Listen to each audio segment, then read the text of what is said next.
wabarakatuh. Alhamdulillah, nahmaduhu wa nasta'inuhu wa nastaghfiruh wa na'udzu billahi min shururi anfusina wa min sayyiati a'malina. May yahdihillahu fala mudilla lahu wa may yudlilhu fala hadiya lahu. Asyhadu an la ilaha illallah wa asyhadu anna Muhammadan 'abduhu wa rasuluh. Allahumma salli ala sayyidina Muhammad abdika wa nabiyyika wa rasulika nabiyil ummi wa ala alihi wa ashabihi wa man tabi'ahum bi ihsanin ila yaumiddin.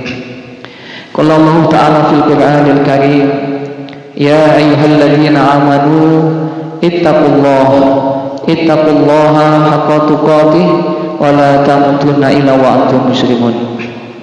Ya ayyuhan nasu taqu rabbakumul ladzi khalaqakum min nafsin wahidah wa khalaqa minha zawjaha wa batha minhuma rijalan katsiran wa nisaa'a wattaqullaha alladzi tasaaluna bihi wal arham innallaha kana 'alaikum raqiba. Ya ayyuhalladzina amanu ittaqullaha wa qulu qawlan sadida yuslih lakum a'malakum wa yaghfir lakum dhunubakum wa may yuti'illaha wa rasulahu faqad faza fawzan 'azima. Rabbi shrah li sadri wa yassir li amri wahlul 'uqdatam min lisani yafqahu qawli. Allahumma anfa'ni bima 'allamtani wa 'allimni ma yanfa'uni. Rabbi zidna 'ilma wa zidna fahma. Allahumma a'inna 'ala dzikrika wa syukrika wa husna ibadatika. Amma ba'd. Ma'asyiral muslimin wal muslimat, ikhwan akhwat rahimakumullah. Alhamdulillah, Allah kembali menakdirkan kita semuanya bisa hadir di dalam majelis ilmu, yang insya Allah hadirnya kita di dalam majelis ini menjadi bagian Allah menurunkan rahmatnya, Allah menurunkan malaikat-malaikatnya yang ikut hadir bersama dengan majelis kita, mengaminkan doa-doa di antara kita, dan juga Allah Subhanahu wa taala telah memerintahkan kepada semua binatang-binatang yang bersembunyi di liang-liang persembunyiannya ikut mendoakan kita semuanya yang hadir dalam majelis ini. Dan insya Allah akan menyebut nama-nama kita di hadapan penduduk langit karena kita sudah melaksanakan beberapa apa yang dicontohkan oleh Rasulullah Muhammad SAW. Sehingga begitu luar biasanya rahmat, keberkahan, ganjaran yang Allah berikan. Dan yang terlebih lagi insya Allah hadirnya kita di sini sebagai salah satu catatan dari Allah, sebagai catatan menjadi pemberat mizan hasanat kebaikan kita nanti ketika kita di yaumul hisab. Dan juga kita akan dihitung langkah-langkah kita menuju surganya Allah. Yang kedua, sholawat serta salam semoga tetap terlimpah kepada uswah hasanah Rasulullah Muhammad sallallahu alaihi wasallam. Mudah-mudahan Bapak Ibu sekalian, kita yang hadir di sini terus diberikan kekuatan istiqomah mencontoh apa yang sudah diberikan, dicontohkan, diteladankan oleh Rasulullah Muhammad sallallahu alaihi wasallam, sehingga insya Allah dengan seperti ini kita akan diberikan hak, diberikan kemampuan dan izin ketika nanti di yaumul akhir mendapatkan syafaatnya. Amin amin ya rabbal alamin. Baik, Bapak Ibu sekalian, terasa musola ini sudah semakin sempit Pak Sapari. Harusnya diperluas, tapi nomboknya itu kemana ya? Bisanya ke atas Pak Sapari. Insya Allah mudah-mudahan Allah mengetahui bagaimana tempat ini menjadi tempat yang penuh dengan berkat dan rahmatnya Allah Subhanahu wa taala. Baik, pada kesempatan yang tidak lama ini saya ingin mengingatkan kepada diri saya, Bapak Ibu sekalian, dan mudah-mudahan bermanfaat dumateng panjenengan sedaya. Pilih bagaimana sesungguhnya setiap manusia itu pasti mendapatkan ujian, cobaan, dan apapun namanya, termasuk masalah gitu ya. Tapi sesungguhnya kita perlu ingat, apapun cobaan, masalah yang Allah berikan kepada kita sebagai makhluk, tetap kita itu sebenarnya tidak ngaruh sama sekali. Karena apa? Karena sesungguhnya kita tidak punya hak atas diri kita sendiri. Bahkan sampai kepada jasad kita, sampai kepada ruh kita tidak punya hak gitu kan. Bagaimana Allah mengatakan di dalam surat An-Nisa, ya, surat keempat ayat 132 itu, Allah mengatakan bahwasanya walillahi ma fis samawati wal ard wa kafa billahi wakilan. Jadi sesungguhnya apa yang ada di langit dan yang di bumi itu adalah milikku Allah. Dan ini yang ngendikane adalah Allah, yang menyampaikan Allah, yang menciptakan, menghidupkan dan mematikan kita, yang tahu persis kebutuhan kula panjenengan sami. Terus cobi panjenengan gali, lek semua yang di langit dan semua yang di bumi itu semuanya milik Allah, terus lek ngaku-ngaku milik pun kula panjenengan sami, terus yang pundi? Enten napa mboten? Walillahi ma fis samawati wa ma fil ard. Jadi kita itu tidak punya hak sama sekali. Jangan ngaku-ngaku saya punya rumah, jangan ngaku-ngaku tanah ini punya saya. Itu mau mendunya mawon sertifikat atas nama Pak Permadi. Sebenarnya kata jelas bahwasanya itu milik Allah. Jangankan tanah, jangankan materi seperti itu, ruh kita, nyawa kita tidak punya. Makanya sinten di antara panjenengan ketika dulu sebelum lahir panjenengan sampai seusia ini punya angan-angan, nanti kalau saya lahir di dunia saya jadi Pak Permadi, saya jadi Pak Kaksono. Napa ngoten? Tidak ada. Tahu-tahu kemudian kita lahir sebagaimana masing-masing kita. Intinya Bapak Ibu sekalian, kita itu tidak punya kewenangan apapun. Kula jenengan sami namung sak dengo nglakoni nglampahi gitu. Makanya perintahnya adalah wa man khalaqtul jinna wal insan illa liya'budun. Jangan sampai kemudian aku iki kudune lahir ning donya terus jadi presiden. Tidak bisa ngatur, semuanya sudah diatur oleh Allah. Maka kembali, kalau kita ada ujian, ada masalah, ada cobaan, itu pun juga haknya Allah. Itu pun juga prerogatifnya Allah. Allah mau ngatur kula jenengan sami sebagaimana manusia punya masalah apa, punya ujian apa, punya cobaan apa, kita serahkan kepada Allah. Mboten sah galau, mboten sah shock ketika terjadi apapun. Dan itu semuanya pasti kita punyai. Sinten sing diantara jenengan sing hari ini atau selamanya atau kemarin-kemarin tidak punya masalah? Ada yang nggak punya masalah, nggak punya cobaan? Umpami kula pangapunten ndongaane Pak Permadi, mugi-mugi Pak Permadi masalahipun dipun hilangkan sedaya kalian Gusti Allah. Diaminkan Pak Permadi? Sepindah malih kula wangsuli. Hidup adalah masalah, hidup adalah ujian, hidup adalah cobaan. Menawi kula ndongaaken Pak Permadi, mugi-mugi sedaya masalahipun, ujianipun dipun ilangaken dening Allah Subhanahu wa taala. Diaminkan? Hidup adalah masalah. Kula ndongaaken mugi-mugi Pak Permadi ndak ada masalah. Sama artinya kula ndongaaken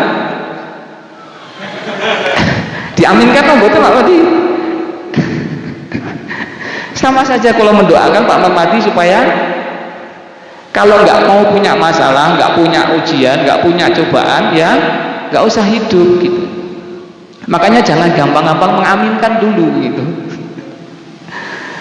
Ya, Allah sudah mengatakan di dalam surat Muhammad surat ke-47 ayat ke-31, di mana Allah sendiri lagi yang mengatakan bahwasanya wala nabluwannakum hatta na'lama al-mujahiduna minkum was-sabirina wa nabluwannakum akhbarakum.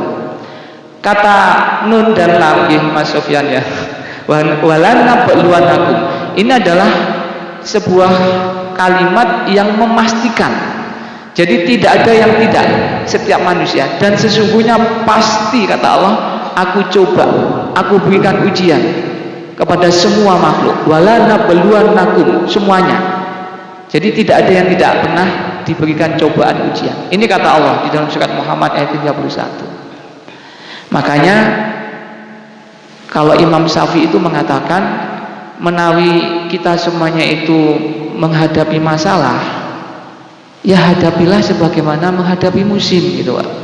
Yo hari ini musim penghujan, besok pasti akan datang musim kemarau. Mungkin kalau di Eropa musimnya tambah lagi, ada musim semi, ada musim salju. Pripun Pak, jenengan kaget napa mboten, shock napa mboten nek binjing terus ngeti-ngeti kemarau. Sebagaimana orang Jakarta lah ya, orang Jakarta. Orang Jakarta menawi menghadapi musim penghujan menawi kulon jenengan kan sama pirsa mesti konsekuensinya, tapi nopo tiang-tiang Jakarta terus lunga kabeh saking Jakarta mboten, biasa sok mboten sok gitu. Itu kata Imam Syafi'i. Jadi masalah ujian itu sebagaimana musim gantian biasa. Bahkan Rasulullah sudah mengendikakan ketika menggambar kotak kemudian garis manusia akan melewati garis sampai keluar dari kotakan ini, dan garis-garis ini adalah dari ujian yang satu menuju ke ujian yang lain sampai seterusnya. Kemudian yang terakhir adalah keluar dari kotak, dan itulah ujian terbesar, kematian. Itu kata Rasulullah ya, sehingga ibu bapak sekalian, bagaimana ketika kita mengambil di surat Muhammad surat Muhammad 4731 ini, kita perlu tahu kalau kita sudah makhluk Allah, tidak punya hak sama sekali, kemudian pasti kita dicoba. Terus kemudian sampai kapan cobaan ini? Ngantos nopo Pak? Kata Allah langsung tadi kita ingat di dalam surat ayat ke-31-nya tadi, wala nabluwanakum hatta na'lama al-mujahiduna minkum was-sabbirina. Jadi ujian-ujian ini Allah turunkan untuk sampai melihat siapakah di antara kalian yang benar-benar al-mujahiduna minkum, benar-benar bersungguh-sungguh dengan masalah yang Allah turunkan. Walaupun Allah itu sampun pirsa pilih si A, si B diberikan masalah ini sesuai dengan kemampuan yang diketahui oleh Allah. Tapi sebenarnya ketika masalah itu diuji, apakah dia itu benar-benar enggak, sungguh-sungguh enggak untuk menyelesaikan masalah itu? Itu yang akan Allah lihat. Hatta na'lama, sampai diketahui apakah kita itu bersungguh-sungguh atau tidak. Ya, jadi kalau kemarin mungkin saya pernah ceritakan, sama-sama ada dua kasus ya, pangapunten, dua orang wanita sama-sama masalahnya ditinggal bojo, ditinggal laki-lakinya. Tapi yang pertama punya dua anak, yang kedua ini juga punya anak. Yang pertama ini menyelesaikan masalahnya ya, tadi untuk melihat kesungguhannya. Ketika saat itu dia ngajak anaknya yang kecil usia sekolah SD sama TK itu, pada suatu saat saking sebeli sudah nggak tahan lagi, dia ngasih anaknya yang dua kecil SD sama TK itu minuman jus buah naga. Tapi jus buah naga itu sudah dicampuri sama cairan pencuci piring atau apa, dan akhirnya si dua anak ini meninggal, dan kemudian ibunya sendiri kemudian diketahui meninggal dalam keadaan gantung diri. Ini kasus yang pertama ya. Tadi bagaimana seberat apapun ujian, kalau sampai kemudian nyawa ruh ini bukan milik kita, kalau kemudian kok kita berani-beraninya mengaku-ngaku sebagai pemilik itu, termasuk sampai tadi membunuh dirinya sendiri, maka khalidina fiha abada, di dalam jahannam ya. Kasus yang kedua sama, wanita yang juga ditinggal sama suaminya bertahun-tahun, sampai kemudian pertama wanita ini ketika ngelingi wajahnya suami nih, Bapak Ibu sekalian, langsung keluar darah dari jalan rahim. Begitu ingat bojone keluar darah jalan rahim, dan itu terus berulang kali. Tapi kemudian beliau mendengar bahwasanya apapun masalahnya maka pasrahkan kepada Allah. Maka si ibu tadi bangun malam, setiap malam, sudah saya serahkan semuanya dumateng Gusti Allah, monggo Gusti Allah panjenengan selesaikan kados taranipun panjenengan, kula manut. Begitu salat malam, besok paginya, besoknya lagi sudah tidak keluar darah dari jalan rahim. Dua kasus, kasusnya sama, solusinya berbeda. Dan namanya solusi penyelesaian masalah itu bukan urusan kula jenengan. Solusi itu sudah ada di tangan Allah, dan itu haknya Allah mau ngasih solusi kayak apa. Tugas kita hanya bagaimana kita melakukannya dan mengisinya untuk berbuat memperbanyak bekal. Makanya kan Allah mengatakan di dalam surat At-Taghabun ayat 11, "Wa ma asobakum mim musibatin illa biidznillah." Sesungguhnya setiap kejadian musibah yang menimpa diri kita semuanya itu atas izin Allah. Maka penyelesaiannya bagaimana? Kalau sudah atas izin Allah, wa may yu'min billah, kita kembalikan kepada Allah, Bapak Ibu sekalian. Mboten sah mikir niku solusine piye, mumet. Karena solusi itu urusan Gusti Allah. Kalau jenengan kok wani-wani ning urusan Gusti Allah, mampu napa mboten? Kula tanglet mawon Pak Permadi, nek panjenengan niki Pak Permadi terus. Pak Permadi menawi jenengan langsung dipun urusi kangkem ngurus Microsoft milikipun sinten? Sama Pak? Bukan, Microsoft itu yang ngurus berarti sama orang Amerika itu, Bill Gates ya. Langsung diserahkan jenengan, saged jenengan pecah otak gitu. Sama, solusi setiap masalah itu sudah di tangan Allah, dan Allah yang akan menyelesaikannya sendiri. Kuncinya apa? Wa may yattaqillaha yaj'alhu makhraja. Jadi masalah takwa, masalah takwa. Makanya kan Allah perintahkan di dalam surat Al-Baqarah 132 itu gimana? Ya ayyuhalladzina amanu ista'inu bis-sabri was-shalah. Mintalah pertolongan kepada Allah dengan sabar dan sholat. Makanya termasuk di dalam surat Muhammad ini untuk mengetahui siapa di antara kita al-mujahiduna minkum was-sabirina. Minta tolong dengan sholat sabar, sholat sabar, sholat sabar. Nabi Ibrahim alaihissalam, masalahnya berikut Pak, yang paling terkenal, usia 85 tahun, menanti-nanti datangnya seorang anak, tapi tidak pernah berhenti untuk menggantungkan dirinya kepada Allah. Sampai kemudian istrinya siapa, Sarah, yang diculik oleh Fir'aun, bahkan kemudian mau diperdaya. Terus apa yang dilakukan Pak? Apakah nangis-nangis? Ya ayyuhalladzina amanu ista'inu bis-sabri was-shalah. Umpami jenengan pas enak-enak melampah nitih sepeda motor jelalah Pak Kaksono gendi nih. Saka Magetan nang Mas Pati atau nang Ponorogo gitu ya. Jelalah teko Parang kono bani pecah. Napa Pak Kaksono? Pikiran pertama sing wonten jenengan mesti golek bengkel, tukang tambal ban nanti. Ya. Salah berpikirnya. Langsung yang pertama adalah bagaimana kemudian kita menyerahkan urusan ini kepada Allah gitu. Lek perlu ban pecah langsung sholat 2 rakaat. Kan gitu kan. Makanya si Ibrahim tadi sholat 2 rakaat dan akhirnya tidak tersentuh Sarah.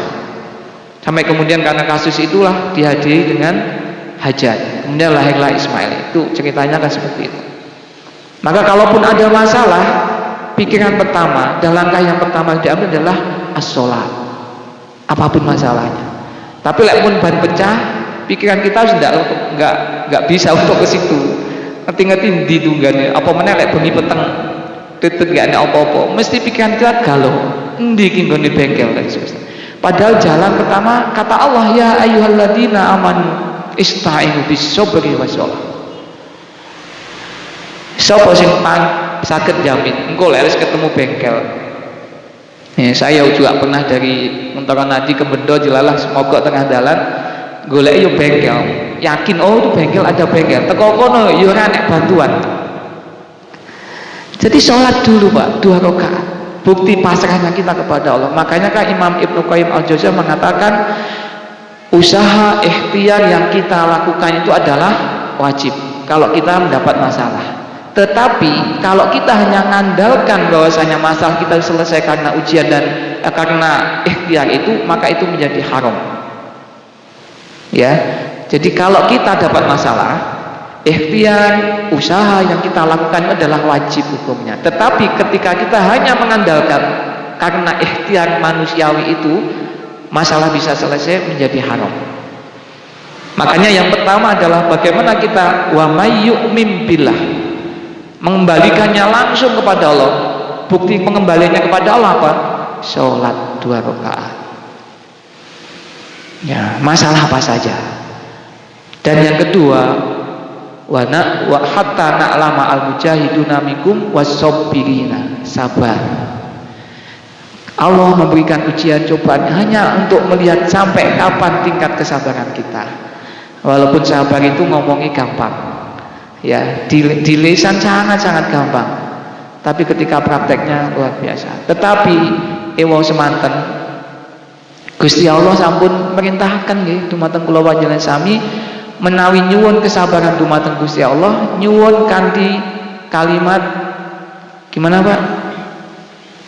Allahumma afrik alaina sabran wasabbit aqdamana wansurna 'alal qaumil kafirin. Bahasanya coba kita lihat ya. Allahumma afrik, ya Allah, penuhilah hati ini dengan kesabaran. Afrik, Pak. Afrik itu niki menawi wonten gelas. Aqua menika menawi diisi pasir, gelas kosong ya, diisi pasir. Tesih wonten ruang kosong hampa udara napa mboten? Diisi pasir. Masih. Diisi kikil? Masih. Kalau diisi air penuh kemudian ditutup, masih ada titik-titik hampa udara apa mboten? Itulah afrik, Pak. Jadi afrik alaina sabran, ya Allah jadikanlah hati saya, hati kami penuh dengan kesabaran sebagaimana penuhnya sebuah tempat yang diisi dengan air. Tidak ada lagi ruang-ruang kosong di dalam hati ini kecuali sabar. Sakit Pak. Tidak ada hati ini yang kosong sekecil apapun 0,000% kecuali semuanya penuh dengan kesabaran. Itulah doa yang diperintahkan oleh Allah. Allahumma afrik alaina sabran wasabbit aqdamana wansurna 'alal qaumil kafirin. Bagaimana ya contohlah Rasulullah Muhammad SAW. Walaupun kita nggak bakalan bisa sebagaimana Rasulullah. Rasulullah itu saben dina ketika mau pergi keluar rumah melewati sebuah jendela, saben dina juga keluar dari jendela itu kotoran yang melempari kepala beliau. Dilalah saben suatu hari kok gak ono iki sing lempari saka jendela. Ditanyakan, kemana ini biasanya yang lempari kotoran ke kepala saya dari jendela? Informasinya yang biasa ngelempari itu sakit. Ingat, Rasulullah yang pertama sekali menjenguk orang yang setiap hari ngelempari kotoran ke kepala beliau. Itulah kesabaran Rasulullah. Sakit Pak ngoten niku. Jenengan ditatoni saben dina, tetapi justru ketika orang itu membutuhkan bantuan orang lain, jenenganlah yang pertama sekali membantu. Itu Rasulullah. Dan kisah-kisah yang lain masih sangat banyak sekali. Sampai kisahnya wanita Yahudi buta yang di pojok pasar, masih ingat ya? Itu sahabat Rasulullah, dulangi, bantu, ning dipisui, dilok-lok nih, dijelek-jelekan, dibodoh-bodohkan.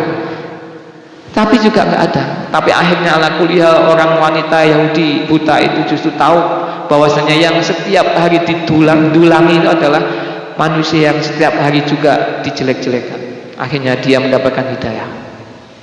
Itu Pak, kesabaran. Walaupun sabarnya luar biasa, makanya para malaikat nanti akan menyambut di depan pintu surga dengan mengatakan salamun alaikum bima sobattum. Salam, selamat kepada kalian semuanya yang memasuki pintu-pintu surga. Bima, karena kesabaran-kesabaran kalian. Bima sobattum. Nah, ini Bapak Ibu sekalian dua. Kemudian wa nabluwannakum akhbarakum, dan Allah akan menguji tentang khobar kalian. Apa maksudnya? Para beberapa mufassirin mengartikan menguji khobar kalian adalah menguji lisan. Menguji lisan. Bagaimana Abdullah bin Mas'ud mengatakan bahwasanya al-bala'u wal qaulun bil qaul. Bala itu sangat besar kemungkinan terjadi karena qaul kita, karena ucapan-ucapan kita, karena lisan-lisan kita. Makanya yang dimaknai dengan Wa nabluwannakum akhbarakum itu yang ada dua. Yang pertama karena kita suka mengklaim, suka klaim Pak. Lisan kita gampang ngeklaim, gampang ngaku dirinya sendiri. Saya tanyakan kembali Pak Permadi, dari kita dini ke sini udan-udan kalau jenengan ikhlas nau betul. Ikhlas apa sih? Itu bentuk klaim. Ya. Imam Ahmad ketika ditanya, "Wahai Syekh, jenengan," bahkan Imam Ahmad itu kan seorang ulama besar yang dikenal goro-goro dakwahnya sampai kemudian nikahi kan untuk belakangan ini. Akhirnya nikah senior lagi. Kemudian ditanya, "Wahai Syekh, panjenengan sudah luar biasa berdakwah kemana-mana, seakan-akan tidak punya waktu untuk diri kalian sendiri. Apakah selama ini kok ikhlas ya Syekh?" Berikut jawaban Imam Ahmad. Sama pertanyaan saya kepada Pak Penadi. Imam Ahmad ditanya, "Napa jenengan ikhlas ya Imam Ahmad?" Beliau mengatakan bahwasanya al-amalu ikhlas fahuwa aziz. Amal yang ikhlas itu adalah perkara yang berat, perkara yang besar, dan saya hanya melakukan saja. Itu jawabannya Pak Imam Ahmad. Makanya ketika walam nabluwa akhbarakum, karena kita suka mengklaim, Allah itu akan menambah ujian. Benar Pak Permadi ikhlas, tambah lagi nanti ujian lain. Benar panjenengan sabar, tambah lagi dengan sabar. Itu klaim Pak. Itu ujian. Wa nabluwannakum akhbar. Jadi yang pertama suka mengklaim. Makanya ngatos-ngatos ya. Ketika kita ngaku aku sabar, aku ikhlas, aku tabah gitu. Klaim-klaim itulah yang kemudian Allah akan memberikan tambahan-tambahan ujian untuk melihat apakah kita sungguh-sungguh dan sabar dengan apa yang kita klaim itu. Ya, makanya sekali lagi ketika Imam Ali bin Abi Thalib ya ditanya oleh sahabat Hamam, Imam Ali bin Abi Thalib kan ditanya karena beliau dianggap mendalam sekali ilmunya, sampai-sampai beliau mendapatkan gelar babul ilmu, pintunya ilmu selain Umar bin Khattab. Maka beliau ditanya, "Wahai Imam Ali, tunjukkan kepadaku sifat-sifat penduduk surga ketika beliau masih di dunia." Kenapa Hamam tanya Imam Ali? Karena Imam Ali dianggap orang yang dalam ilmunya sampai digelari babul ilmu tadi. Maka Imam Ali menyatakan ada beberapa, ada 5 hal kurang lebih, tapi satu diantaranya Imam Ali mengatakan bahwasanya sifat penduduk surga ketika dia masih hidup di dunia adalah jujur dalam lisannya dan berhati-hati di dalam bertutur kata. Ya, kaitannya dengan ini tadi, menggunakan lisannya hati-hati. Makanya ketika Rasulullah Muhammad SAW ketika Mi'raj dari Baitul Maqdis ke Sidratul Muntaha, beliau melewati neraka, kemudian melihat di sana, kok ternyata sebagian besar penduduk neraka adalah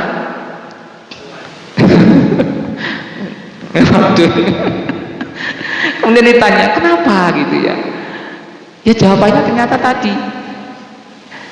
Wanita itu nyutangapunten ibu-ibu, ini ceritanya kan seperti itu, supaya kita ngambil ibrahnya.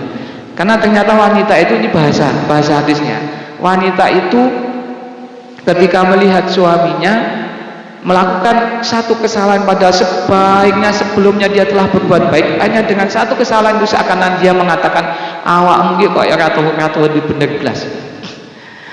Lisannya itu yang kemudian menjadikan sebab kenapa sebagian besar adalah wanita, karena lisan. Maka hati-hati ketika menggunakan lisan.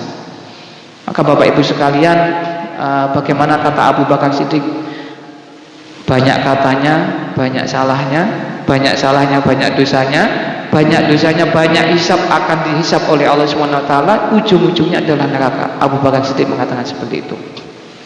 Tapi bukan berarti kita itu nggak boleh berkata-kata. Kalau saya suruh panjenengan ke sini terus kemudian saya nggak berkata-kata kan lucu.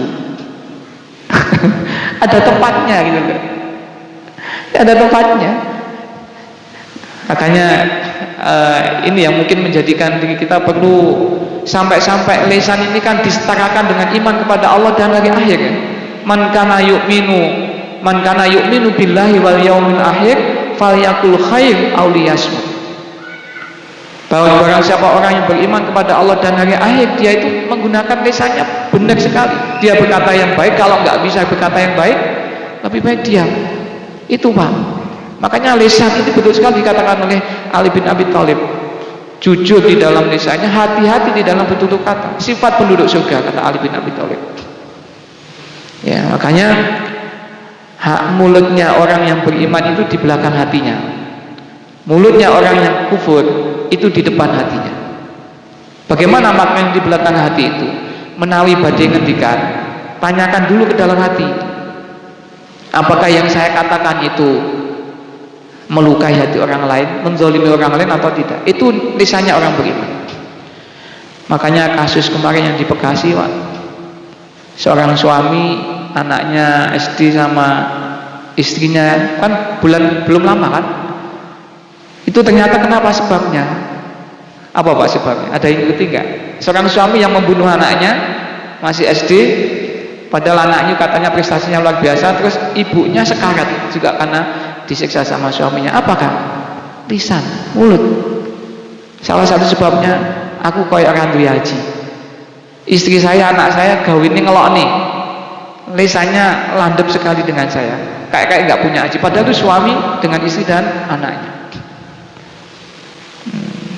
Makanya kalau para pangsiunan ya, pangsiunan menawi jenengan lungguh bareng ngendikan kali ibuke ya teng dalem ngobrol bareng sak meja, mungkin nek kono nek kopi wonten telo gitu ya, wonten gorengan. 5 menit pertama aman. 10 menit pertama aman. 15 menit kemudian dadi padu iso. Iya, sakit ya. Karena ya omongan tadi kadang kita nggak sengaja. Ya, dan itulah omongan itu karena asalnya dari pikiran, dan pikiran itu datangnya waswisunya dari setan. Makanya kalau kita ada surat An-Nas dan surat Al-Falaq, ya, Qul a'udzu birabbil falaq, itu minta perlindungan kepada tukang sihir, minta perlindungan kepada Allah disebut hanya 1 kali, Pak. Tapi minta perlindungan dari gangguan-gangguan pikiran yang kemudian keluar dari lisan kita itu berapa kali Pak mintanya? Qul a'udzu birabbin nas, malikin nas, ilahin nas. Sampai 3 kali Pak. Artinya begitu pentingnya pikiran-pikiran yang merasuk ini yang kemudian mengeluarkan keluar dari lisan kita. Itu Pak. Jadi kembali hati-hati, yang pertama menggunakan lisan kita. Karena klaim itulah yang kemudian akan menambahkan bagaimana kita akan diuji oleh Allah Subhanahu wa taala. Ya. Dan yang kedua, bentuk tambahnya ujian dari Allah Subhanahu wa taala itu karena kita suka menghina, kita suka mengejek, menjatuhkan saudaranya. Maka kata riwayat, tetapi riwayat ini ada yang kemudian mengatakan tidak langsung sanadnya kepada Rasulullah, tetapi ada beberapa tetap yang diambil ibrahnya. Ketika seseorang mengatakan sesuatu yang tidak baik dengan saudaranya, maka dia tidak akan pernah meninggal sampai kemudian dia ditemukan dengan perkara yang dia katakan itu. Saya katakan, wah Pak Permatiku apa gitu ya, maka bisa jadi ejekan saya ini, saya tidak akan pernah meninggal sebelum saya ketemu dengan yang saya ejekan ke Pak Permati. Itu wa nabluwanakum akhbarakum. Ya. Maka Ibu bapak sekalian, pada kesempatan kehidupan kita yang ada di dunia ini, tidak lain dan tidak bukan ketika kita nanti yang sudah akan pasti diuji oleh Allah Subhanahu wa taala, maka salah satu hal yang perlu kita catat adalah bagaimana supaya kita tetap berpegang teguh di jalan Allah. Ya, supaya kita mendapatkan janji-janji Allah, mendapatkan surganya Allah. Maka ketika kita menginginkan hal yang seperti itu, tidak lain dan tidak bukan kita harus menjaga diri kita agar kehidupan yang kita isi di dunia ini tidak jauh dari Allah. Kembalikan semua masalah kepada Allah. Ya, karena ketika kita tidak bisa melakukan itu, yang kita sudah bukan milik kita sendiri, kita adalah milik Allah, kemudian sudah dikatakan oleh Allah kita akan diuji. Tapi kok kemudian kita melanggar bahwasanya kita berputus asa dari rahmat Allah, bahkan kita suudzon kepada Allah, maka jangankan mendapatkan rahmatnya Allah, pasti balasannya adalah yang tidak kita kehendaki bersama. Ya. Sampai jam berapa? 2 menit lagi. Oke, sebagai closing statement ya. Jadi kalau kita melihat bahwasanya kita nanti pasti akan menuju ke sana, ya, menuju ke tempat yang sesungguhnya kita akan penginkan bersama, yaitu surganya Allah, maka kita harus betul-betul menata mulai dari saat ini hidup kita yang tidak lama ini. Dan salah satu bentuk menatanya hati kita adalah kita menata ketika kita yang sudah tahu pasti akan dicoba, diuji, diberikan masalah oleh Allah, maka yang kita bisa lakukan adalah memperbanyak bekal, ya, memperbanyak bekal sebanyak-banyaknya untuk kemudian kita bisa menyelesaikan setiap masalah kita. Ini yang bisa mungkin kita persiapkan mulai dari saat ini, Bapak sekalian. Kuncinya menawi mendapatkan masalah apapun, bentuknya apapun, jangan sampai kemudian putus asa, apalagi suudzon kepada Allah. Banyak ketika saya itu ketemu Bapak sekalian, ya, sasaran-sasaran dinas sosial itu kan para disabilitas, ya, orang tua yang sampai belasan tahun, puluhan tahun Pak, merawat mulai bayi yang nggak bisa apa-apa, selebar pasi itu, ya. Coba kita bayangkan bagaimana beratnya, yang nggak bisa apa-apa. Tapi perlu kita ingat, kadang kita melihatnya kok mesakni, kok ujiannya sampai sak monten gitu, ya. Tapi ingat bahwasanya anak itulah yang kemudian nanti akan menjadikan penghubung orang tuanya menuju surganya Allah. Kita melihatnya mesakni, tapi sebenarnya kita itu yang iri kepada bapak ibu yang bisa sabar ketika merawat anak-anaknya itu. Kita perlu ingat, di surga nanti tidak ada orang yang cacat, tidak ada orang yang bujangan, tidak ada orang yang nenek-nenek, kakek-kakek, semuanya sempurna. Termasuk anak-anak yang mungkin milik Allah, yang ditakdirkan diamanahkan kepada seseorang bapak dan ibu dalam keadaan selebar pasi, mulai lahir tidak bisa apa-apa, sampai kemudian meninggalnya dia nggak bisa apa-apa. Hisabnya nanti di hadapan Allah hanya ditanya, Fulan, apakah kamu mengimani Allah? Ketika seorang anak yang dititipkan kepada orang lain mengatakan, "Na'am, saya iman kepada Allah," langsung surga, dan tidak ada lagi kecacatan nanti di surga. Dan seorang anak nanti yang meninggal di dalam usia dunianya, sama malaikat dia diperintahkan untuk masuk di surganya Allah. "Wahai Fulan, kamu masuk surga, kamu sudah diberikan hak untuk masuk surga." Maka anak itu mengatakan, "Saya belum mau masuk surga sebelum saya menggandeng tangan bapak dan ibu saya." Ya, boleh jadi Pak, kita melihat seseorang itu karena diuji, karena mendapatkan masalah, seakan-akan mesakni gitu, ya. Tapi ketika mereka bisa sobat dan sholat, justru kitalah yang iri kepada mereka, karena visionernya hidup yang sesungguhnya nanti dia sudah terjamin mendapatkan surganya ketika yang dia lakukan benar, ya, yaitu dengan sabar. Makanya kalau kita baca kisahnya ibunya Ustadz Umar Mita itu kan kakaknya dua-duanya selibat palsi, ya. Tetanggane lek pas dijak metu ndeloke ya rada ngejek siti gitu, Pak. Kan biasa, Pak, orang yang selibat palsi catat nggak bisa apa-apa diajak keluar, kadang tonggon itu ndeloke wis rada delok-delok sinis gitu, ya. Ya, tapi begitu luar biasanya kesabaran ibu beliau, sampai akhirnya itulah yang menjadi bekal surganya. Ya, artinya apa Bapak Ibu sekalian? Pasti di balik ujian masalah apapun yang Allah turunkan kepada kita, yakinlah bahwasanya di balik itu ada hikmah yang luar biasa. Makanya tadi, ya ayyuhalladzina amanu ista'inu bish-shabri wassalah. Mungkin demikian Bapak Ibu sekalian, mudah-mudahan memberikan manfaat kepada saya pribadi dan mudah-mudahan bermanfaat kepada panjenengan semuanya. Saya yang paling banyak berkata di sini, tentunya juga saya yang paling banyak salah di sini. Saya mohon maaf atas segala kesalahan saya, khususnya saya beristighfar kepada Allah Subhanahu wa taala. Aku qouli hada astaghfirullah li wa lakum wa billahi taufiq wal hidayah. Wassalamualaikum warahmatullahi wabarakatuh. Subhanakallahumma wa bihamdika asyhadu an la ilaha illa anta astaghfiruka wa atubu ilaik.